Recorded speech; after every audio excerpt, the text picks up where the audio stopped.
Good afternoon, everybody. I'm delighted to have Yadvinder with us. And Yadvinder Guleria, more details will be given by Himanshu Rai, Director, IIM Indore. But I'm Bhaskar, and I'm delighted to see such a large gathering waiting to listen to Yadvinder. Before we begin, let me offer my thanks to IIM Indore for making this possible, and to two partners who have helped us a lot. One is radio. Our radio partner is 92.7 Big FM and Money Life Magazine, who have helped us popularize this event. Automobiles is something that every Indian looks at both for driving, for traveling, and as an indicator, a litmus test of how well the economy is doing. That is enough for me to say. The rest will come from the other two esteemed people. Himanshu, please do the honors. Thank you very much, Bhaskar, and a very good afternoon to all our viewers. I hope you are all staying home, staying safe, and you're taking good care of your health and those of your family members and the people around you. Now, it's such a pleasure and an honor to have Mr. Yadvinder Singh Guleria with us. Now, Yadvinder was elevated to the board of directors at Honda Two-Wheelers India in 2020. He headed the sales and marketing operations at Honda Two-Wheelers India since 2012. Yadvinder now has greater responsibilities with additional charges of customer service, logistics planning and control, premium motorcycle business, and brand and communication, along with sales and marketing. He has led Honda to become the second largest two-wheeler company in the country. His job is to win over the hearts of over 46 million Indian customers of Honda.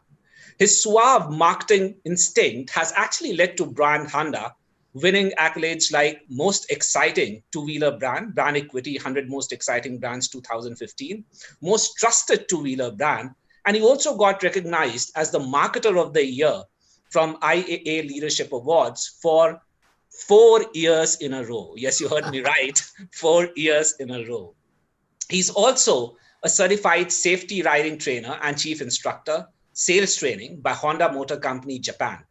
After his graduation from Punjab Engineering College, he joined Yamaha Motors India and became the company's youngest sales manager. In 1998, joining Hindustan Motors Limited before moving to Honda, where he was a core founding member in 2001. So welcome, Yadvinder. And before Bhaskar and I start bombarding you with questions, let's hear something from you. Thank you. Thank you, Himanshu ji, for your kind words. And thank you, Mr. Bhaskar, for inviting me on your show. And this COVID lockdown and post-COVID thing is the most talked about topic, in not only in India, I think it's globally the hot topic. And the global pandemic has truly, I would say in marketing terms, it has stormed the norm, because there have been established norms in the industry across the board. So everything has been stormed, and the catalyst here happened to be COVID-19. And the economic activity for sure is at its rock bottom, and fear and anxiety at its peak. Yes. So what will really weigh us down in such kind of scenario, I believe it's not what is happening around us. It's about what we are allowing to get inside us, as an individual, as a corporate, all those things. So the way we evolve depends on our response to this crisis.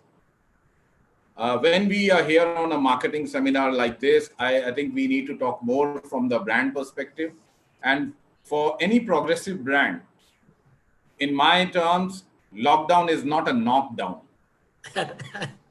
It's not a time to look down, but look far, because only those brands, as we know, those who see far than others, they more than others, ahead of others, they are having an absolute edge. Yes. And life for most of us was running at top speed before the lockdown was announced. Everything was going smooth, everyone was running fast. No doubt, the last few generations really built a lot. But at the same time, I must say, a lot was built in a haste. Many signals was around, whether it was about environment, about the carbon footprints, but I think those things are being ignored, and the side effects were minuscule in front of the new heights we all were achieving in name of progress, in name of advancement. The lockdown has basically served as a positivity. And here the positivity is the first, if I break it into two, it is positivity. It's not the POS, it is basically PAUSE. Positivity means activity with a pause. So we all are now confined to the four walls, the way now we are also interacting on a digitally through a webinar. We are still confined in the four walls of our homes. The internet is being used more than ever. And many of us got their license to skill. Not the 007 license, but license to skill, because we all migrated very swiftly to work from home. A lot of hard work was done by the IT department of all the organizations, whether it is, for schools also. I see my kids attending the online classes. In fact, they started study from home before I started working from home. So that is, sort of learning. So in a nutshell, I can say that we all adapted, learned, explored out of our comfort zones. There is a realization now that we can live with minimal and maximize the joy for what we have with us, whatever resources we all have with us.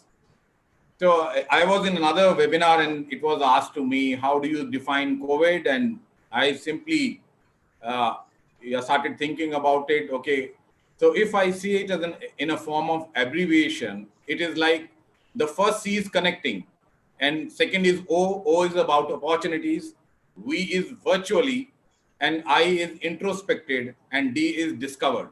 So what do we get of COVID is connecting opportunities, virtually introspected and discovered. The new lingo, WFH, sometimes our kids share with us most of the things we don't understand. And similarly, the new generation is talking about WFH now.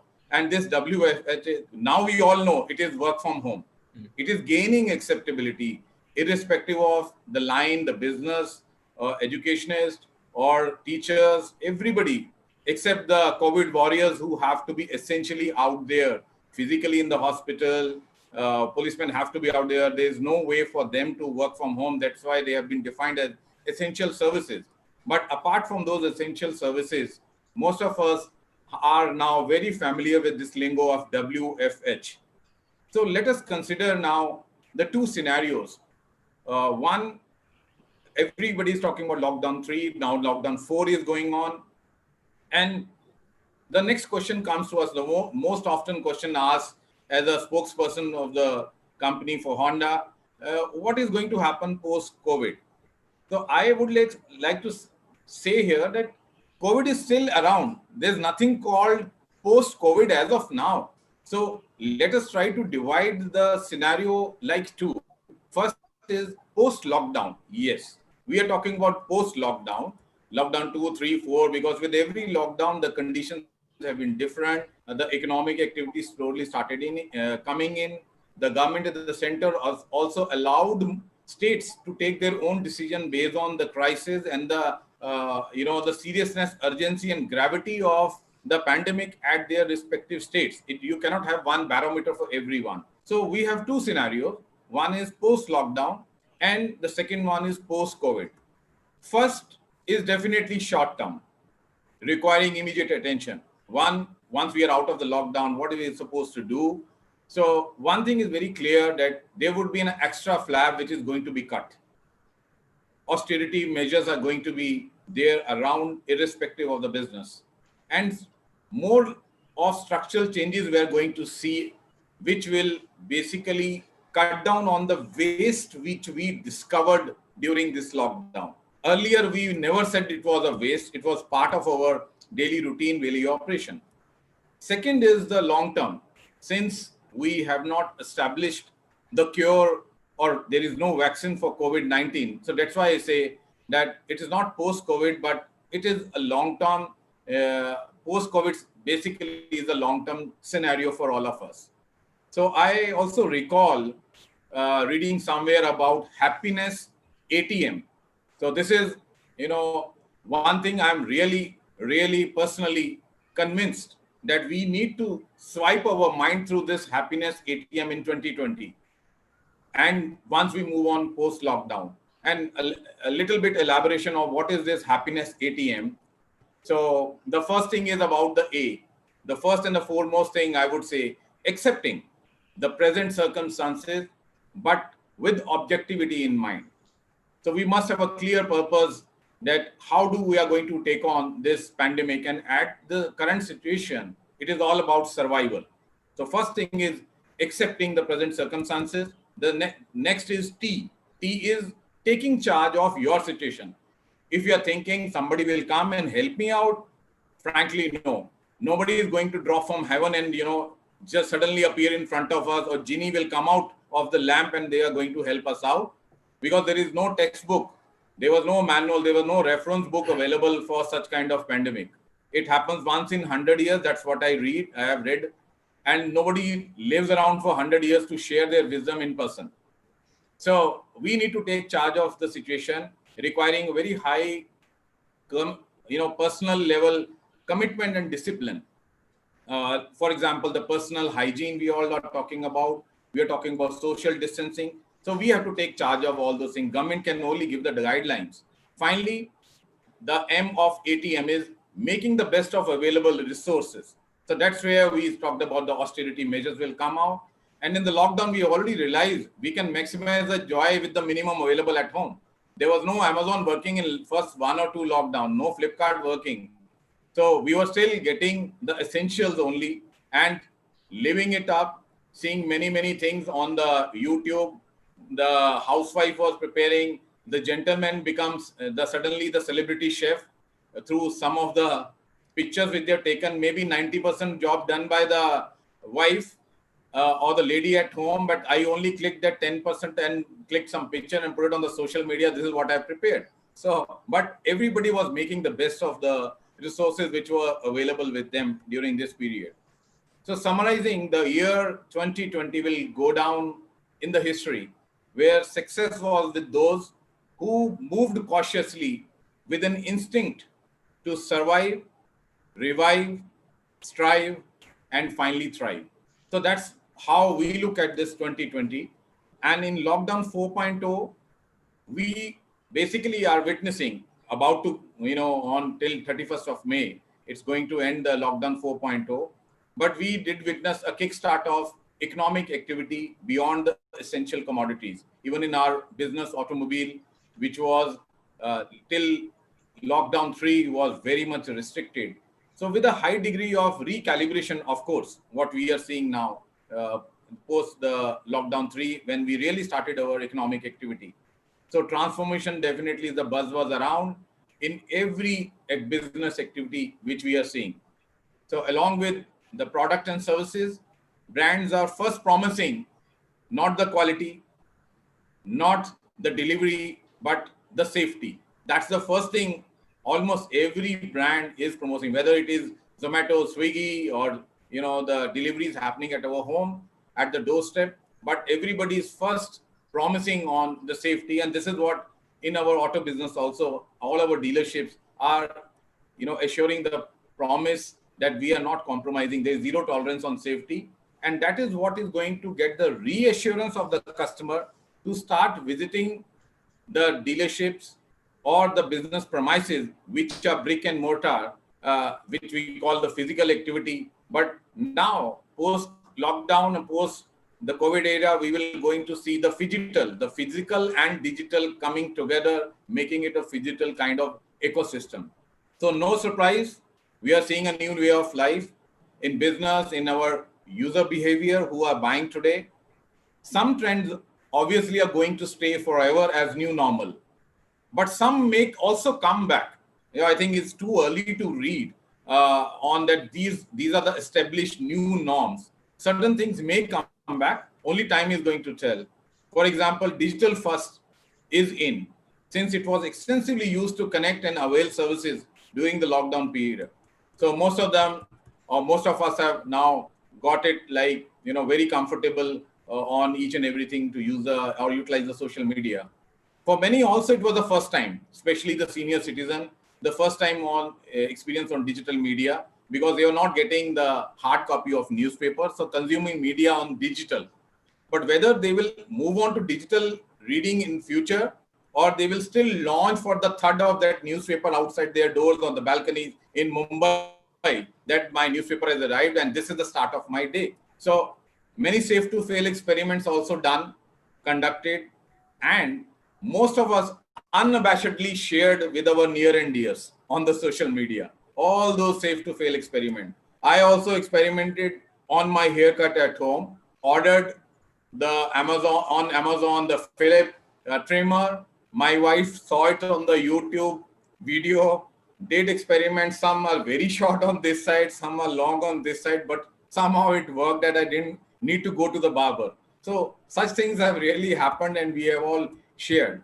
So now with speed and agility, we need to upgrade our digital capabilities, even in the auto business, beyond only our product, but in services. So this is basically for Mr. Himanshu, because it's a take from a classic business school textbook that we can make our choice to survive, to succeed, or to lead. To survive is that we change after the change. We will still survive. And to succeed, we need to change with the change. And finally, to lead, we are the one who should be creating that bigger change. So as a brand, this is the time that we have to make each and every effort of ours to coming closer to the customers in this time of distancing. And for business continuity post-COVID era, that is the long term, we need to recalibrate and craft new way of operating and adapting to the new normal. So we need to take our brand to the next high on our equity. Tell our story, but let us remain very authentic, relevant, and differentiated. And then only we are going to touch the hearts and minds of our people and our customer. In this difficult time, not to cut every investment. I think at times that austerity measures also talk about, okay, cut everything. But this is time to invest, to command the respect and loyalty amongst all our stakeholders, our business partners, including our customers. So learning the hard way from COVID lessons, let us move forward, paying our gratitude to the frontline COVID warriors.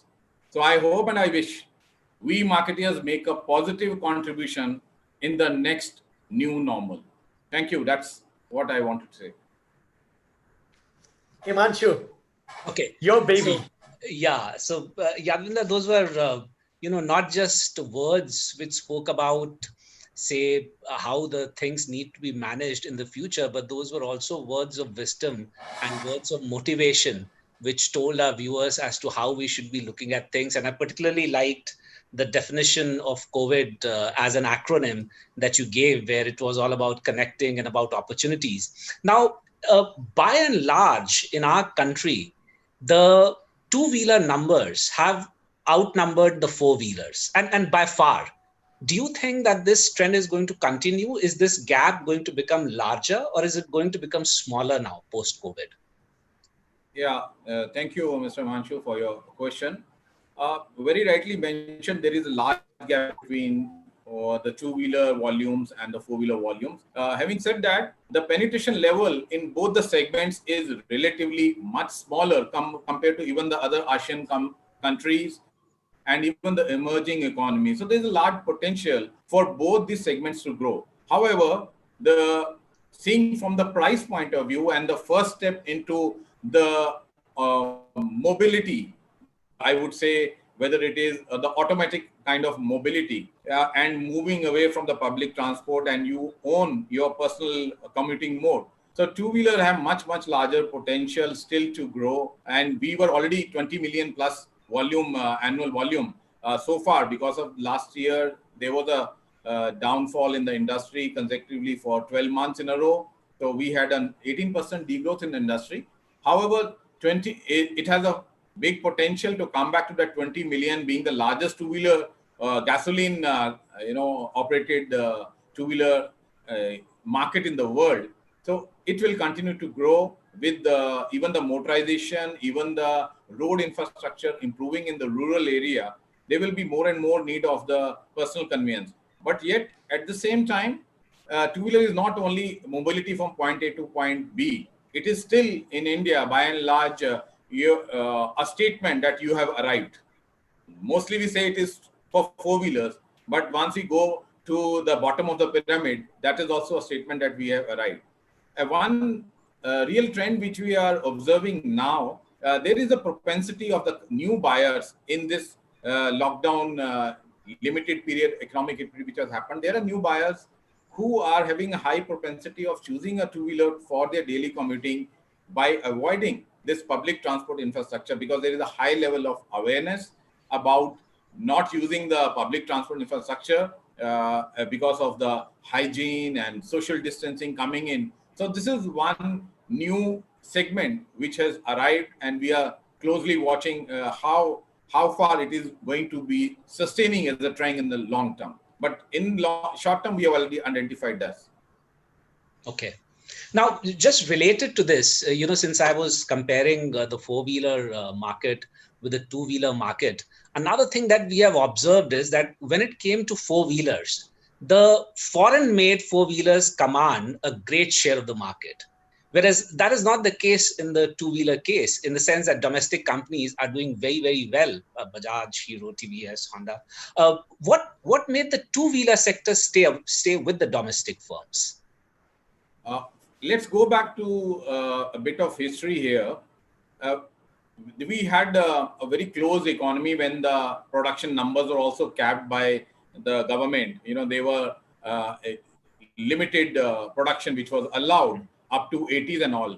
When the economic activity and the collaboration were opened for in our country was the year around 1980s, late 70s and early 80s, when even the Maruti came in, other joint ventures started happening. And one of the most successful joint venture in the history of automobile industry for two-wheelers had been the Honda and with Hero, as early as 82, 83.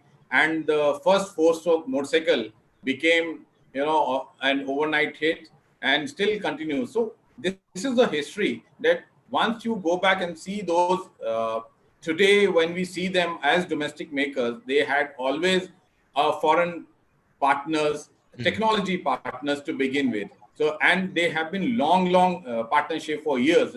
Even the Hero and with Honda continued for almost 28 years. So there is a long history to that. Having said that, the way the international brands also, as far as I can talk about Honda, probably 10 years back, we were only, a single low digit or a little higher double digit number in terms of market share, 2010, 2011. Now in 10 years, now we are only at 27% market share. So more than double the market share in one decade. So I would say Indian market is still a little different in terms of the acceptance in the two-wheeler market compared to the automobile, because one thing you very clearly mentioned, the high level of technology which is required in case of four-wheelers compared to the buyers in two-wheeler, then price points of two-wheelers, price point of four-wheelers, you can afford to give much better technology because buyers are more aware and they want to lap up on the latest technology. So customer demography is totally different. But once you talk about within two-wheelers, there is clear segment. The moment you go beyond the particular engine displacement, there is no domestic maker out there, right? So we sell 1800cc Goldwing, right? So you can imagine at 3.5 million, and it is booked in advance and people buy. So we sell right from 110cc to a 1800cc legacy model, which is a global hit, having air conditioned and remote opening of the luggage box and all those things, heated seat, heated your grabs. So it's a totally different technology. And with the airbag, and Honda was the first company to bring in an airbag on a two-wheeler, right? So that's it. Very interesting. Now, before I hand it over to Bhaskar, there's a related question, because a little while back you said that we will be not just we, as in not just the industry or not just people in general, but people around the world are going to go for austerity measures. So we are not talking only about industry cutting the wasteful expenditure, but people, even as individuals, may perhaps start cutting wasteful expenditure. And therefore, will this not automatically lead to a shrinkage of demand? Doesn't this idea of being austere militate with your idea of selling more? Or for that matter, adding the luxury, let's say, extras to a two-wheeler? First and the foremost is that within the industry also there are segments and sub-segments. Once we talk about the passionate, the enthusiasts, the adrenaline rush guys, they are the one, their major statement is that I have arrived at, I will go and buy a Goldwing. Even if I have a Porsche or I have a Audi or I have a CRV, the top end CRV at my home. But still on the weekend, I would like to at least start my bike and let my neighbor hear the, the vroom of that exhaust. Yes. So such customers, irrespective of whether there is COVID around or not, they will go around. I think there was on the social media that a particular guy in south of India bought a Ferrari or some sports car. Even in the lockdown, he brought it around and roamed, and then cops finally came and caught up with him. Right? So, this is, one segment.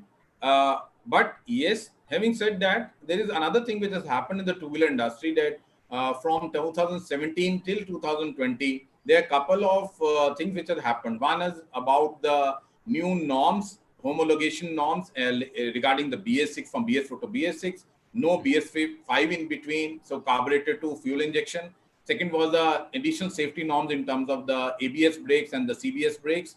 And before that, there was an insurance premium hike in September of 2018, on 1st of September, which has increased the price point of a two-wheeler. Let's say if I was one of the customer to buy a two-wheeler on 31st of August 2018 and I have to buy it today, I have to pay almost 25% more than what I was supposed to pay on 31st of August. Wow. So this price point has already slowed down the demand. So, but the fundamental attributes of the low penetration in India regarding two-wheeler still there. And at the same time, there are the green shoots like more motorable road getting into the rural India will increase the acceptability, and new wave of more working women coming into the society in terms of health workers or in the education department. So they would like to have their own personal mobility rather than depending on the public transport infrastructure, which is unfortunately, I have to say this, is still not women friendly. So they would like to still go. And here the automatic scooters is the right choice because it is a unisex product, automatic, no gear to change. And this will also get more acceptability. So I believe for the short term, definitely because of the whole ecosystem, as a two-wheeler industry, we are not alone. We are dependent on a lot of many other things, the entire ecosystem. So if the economic activity is down, definitely demand is going to be down. Whether austerity measures will also include the two-wheelers. One, there is a natural slowdown already there, but in the long term, there could be some discretionary buying that I have to change based on my budget, my mode of purchase. Instead of cash, I go for finance. In finance, I go for down payment, low down payment rather than the interest. Or I go for rather than 150cc, I go for 125cc, or in 125, go for 110cc. Such kind of changes may be there to for all of us to see. Bhaskar? Okay. Yadvinder, we've got lots of questions in the audience.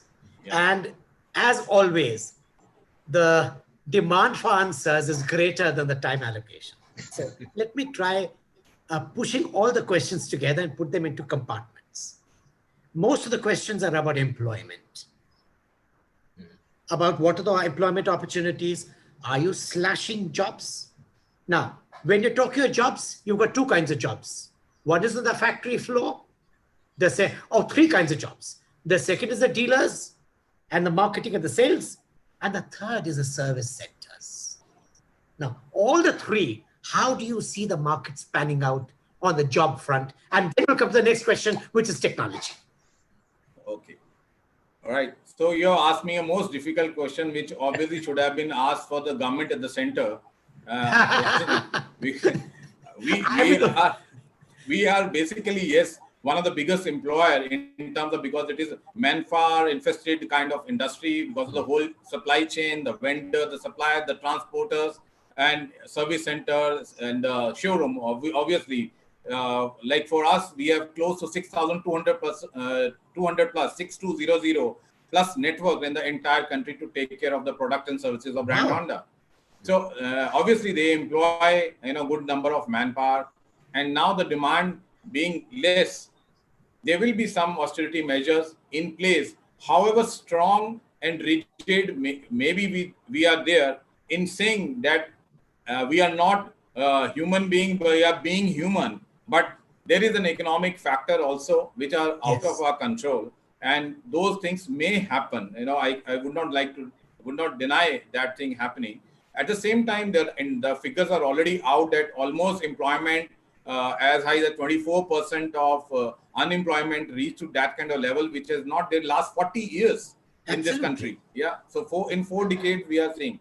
But as far as if I have to talk about our company so far, there has not been a layout, except there will be some contractual staff which comes in based on the line capacity and the production capacity on the short-term basis kind of manpower. And since now the demand would be lower, so the requirement of such contractual labor is going to be there.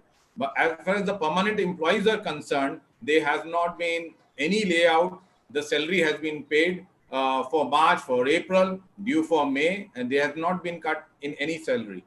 When they come to our network, so far we have the similar information that they have been able to pay to their staff, and at some places, they are discussing in detail with their staff. They are understanding of the communication. Right communication with your staff and taking them on board as business partners is very important at this stage. Everybody understands the situation outside. So what we hear, there are dealers who are having different ways of handling this situation in terms of what kind of staff to be supported initially based on their economic background, the situation at home, number of dependables at home. Like this, the support is going to be different from dealership to dealership. That's what we are observing as of now. As you mentioned, how much of dealerships are open earlier, we said they are open, they are not working to their full potential. So that is also one thing, that they are calling their staff in shifts. Second is for the social distancing at the workplace itself.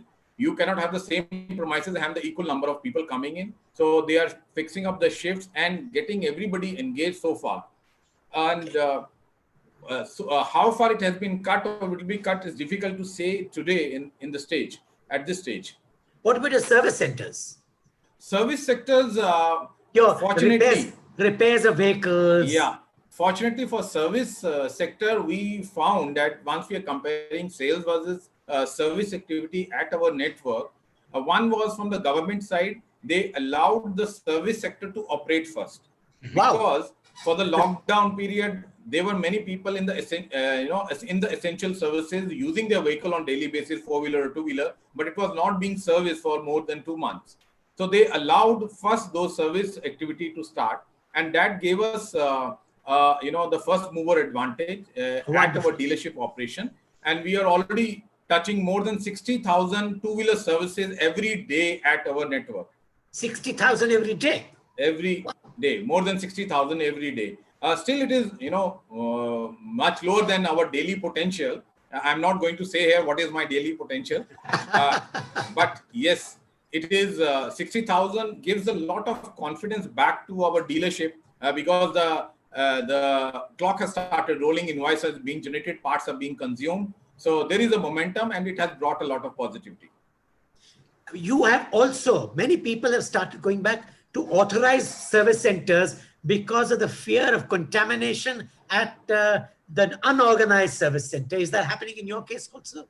Yes, Mr. Bhaskar, I think you are at my pulse, I would say, in reading, what kind of trends may be emerging.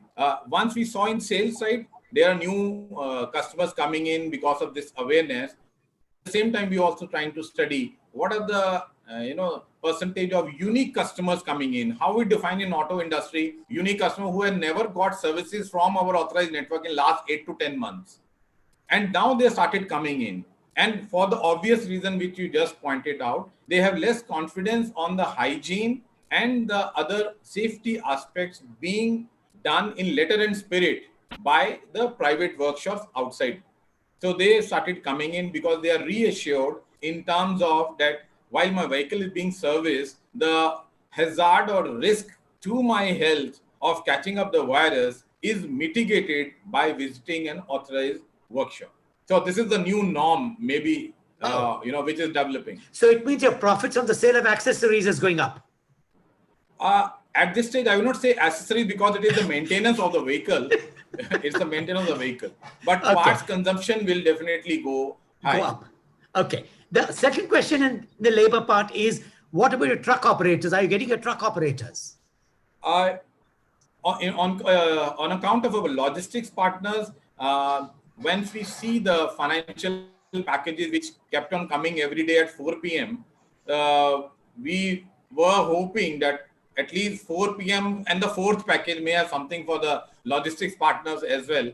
So far, there has not been much talked about in this financial package for the most important lifeline of the industry, because they did a good job as well as the movement of essential commodities are concerned during the lockdown period. In auto and other consumer durable, they were not moving. But since most of them have to pay a huge EMI, they do not own the trucks. It is all hypothecated to the banks. And it's only the moratorium which has been announced. Still, the EMIs have to be paid. The interests have to be paid. So we hope they are already, as a transporters community, they are already approaching. They have given their representation to the ministry.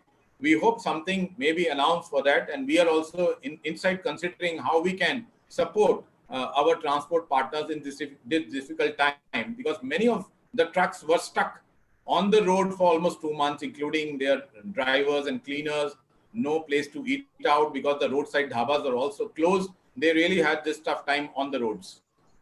So just on that account, Yadvinder, if you had a wish list for your two-wheeler industry from the government, what is it that you expect from the government? When we go to the government, they will always quote the example of a very popular advertisement, "Ye dil mange more." So, but I will touch only the fundamentals, because as a industry body, Society of Indian Automobile Manufacturers have also represented to the Ministry of Heavy Industry, which is the industry to which automobile industry belongs to. And we submitted the list of top 3-4 priorities. But the first thing is about the demand generation. So far, we see in the financial package, the survival was the main thing, but generation of the demand, such things have not really happened. So what to do in terms of the interest, because after a long time in the history, we see the repo rate and reverse repo rate, which used to be having a difference of 25 BPS, has become almost 65 BPS. So there is a big opportunity for the bankers to lend now in the market, but their lending is still very, very tight. Instead of you and me becoming taking austerity measures we talked about, the bankers whose main raw material is money, and they have taken this austerity measure of not extending so easily on the loan. Another new blockage which has come is regarding those who have wished, or they have gone ahead with the moratorium, acceptance of moratorium facility. They have become the negative areas for the bankers.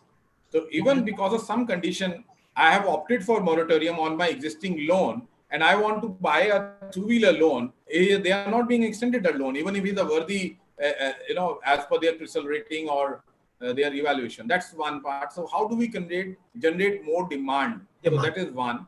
Now, some steps regarding the rural and agrarian economy already happened, that farmer can become the entrepreneur now, can go beyond APMC and sell their produce across the states also, but it is a long term. But having said that, in rural, we expect some demand because the harvest has been good. One area we are seeing from the tractor numbers, and we have good water reservoirs and that will be good for our Kharif, definitely sowing of Kharif.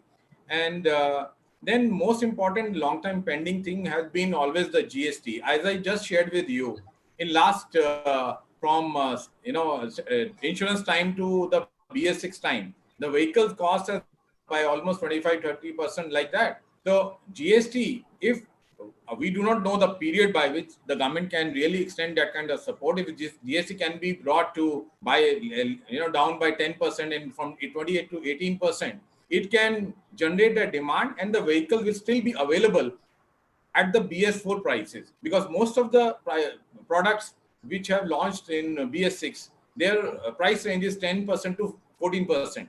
So it can sort of offset that additional impact on the customer. So GST will definitely revise the demand, and then early introduction of the scrappage policy by way of incentivizing the people who want to discard their old vehicle, want to buy a new vehicle, they get some credit points from, there is some support by the government and the seller. And the cash for clunkers. Cash for clunkers, which came in US, became then as a case study for other countries as well. This may have some demand coming in. So these are the 2 or 3 points what we have to say. Just 2 more questions that the audience and many people have asked the same question. There might be a technological shift in your vehicle business from the old fuel-based vehicles to electronic vehicles. Your comments on the shift of technology and how popular are electronic vehicles going to be in your business? Point 1. The second question, where there can be the large chunk of them, is finance. Almost all vehicle companies have started a finance wing. Are you going to start your own finance wing? Yeah, first question about the technology and shift from the gasoline to EV. One thing is, let us not see it from the manufacturer-driven or the policy-driven point of view. Let us see it from the demand point of view. Do the customer really wants EV today? If I make, there has to be a buyer. There have been many manufacturers, almost close to 50 in two-wheeler, what I know. Most of them already closed their shop. And they were existing for last 2 to 3 years, couple of years, including their network. The network has closed. Many players have closed. And the demand, it is not because they are not eco-friendly. If I see from the environment and the carbon footprint point of view, even the gasoline engine, we talk about the mileage. Earlier, we all remember when we were riding in our college a two-wheeler, and every time we are buying or taking from our father or mother, stealing something and then putting the gasoline, because the mileage it's used to be 20 or 30 kilometers for a liter. Today, we have come 4 times of that. Even practically on road, at least 3 times of that mileage. It has definitely added to, more green footprints now. And mileage is by far one of the best in the world, which other two-wheelers are running. That is one. So second is about the BS4 to BS6. We are probably one of the countries who have not gone in steps. Even Europe did not do it. Euro norms also gone always by step, but we have skipped one step. And all the makers have really strived hard to upgrade the technology from BS4 to BS6, and carburetors are completely out of the market. They are more eco-friendly for sure. And and they will also add on to the greener world and globe initiative which is being taken, and we have also come forward to that. Unfortunately, today whatever technology is available is not able to match the requirements of the customer as apple to apple replacement in terms of the mileage, means your without in single charge how many kilometers you can drive. There are many people who are doing 150 to 200 kilometers on their two-wheelers, especially the daily wagers or the medical representatives and the or collection agents.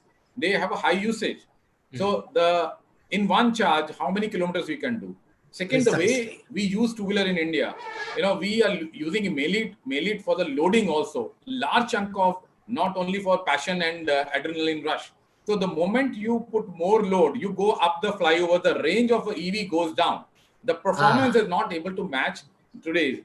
And the infrastructure problem. Many places, power cuts are there, how you're going to charge and all. Having said that, this technology is going to change for sure. So like in the mobile case, we say mobile, everybody is using, you know, how big it was, how much was the battery, used to take out then charge. Now everything is inside, multiple things are coming in, but it's not going to happen overnight. So the moment technology evolves, it is much closer to the performance expectation of the customer. Demand start coming in. That's the time it will, you know, sort of get that momentum. But still, the gasoline vehicle will have the majority of the share in terms of the total sales. Final question, finance. In case of finance, today, unfortunately, Honda doesn't have any captive finance company. Precisely. But we do have many tie-ups with our finance partners. On the lighter side, if everybody has their finance company and we are the only one not having finance company, we become the blue, the most favored boy for those finance companies. Touche, right. Brilliant. You're the most eligible bachelor. No, yes. Okay, I think we're going to go out of time, but Himanshu, over to you. Can you do the honors? Yeah, so thank you very much, Yadvinder. I mean, it was so nice listening to you, not merely talk about the two-wheeler industry and Honda in particular, but also about how you see life and how you see this entire COVID as an opportunity. And I think just to highlight a very important point that you made, that policymakers are doing a fair bit so far as the supply side is concerned. But I think it's about time that we shifted the focus onto the demand side and also started addressing those issues. And likewise, the second thing, as I said, you also spoke about the time for us to introspect and discover. So while we are introspecting, I think we should also introspect and see as to what we can do for others. And while we are trying to discover others and things outside, we should also try and discover ourselves as to what are the other potentials that we have and how can we really come up to our potentials and how can we really shape our own destiny alongside shaping the world's destiny. So thank you very much, Yadvinder. It was such a pleasure. Bhaskar, again, it was a pleasure being with you and doing this particular India After COVID-19 series. And to all our viewers, thank you very much for being with us. Stay safe and make sure that you're taking care of everyone around you. And do tell your friends that if you missed this program live, it's available on the YouTube channel, Free Press Journal YouTube channel. You can watch it there. Absolutely. So thank you very much. And goodbye. It was a pleasure having you. Thank you. Thanks. Thank you.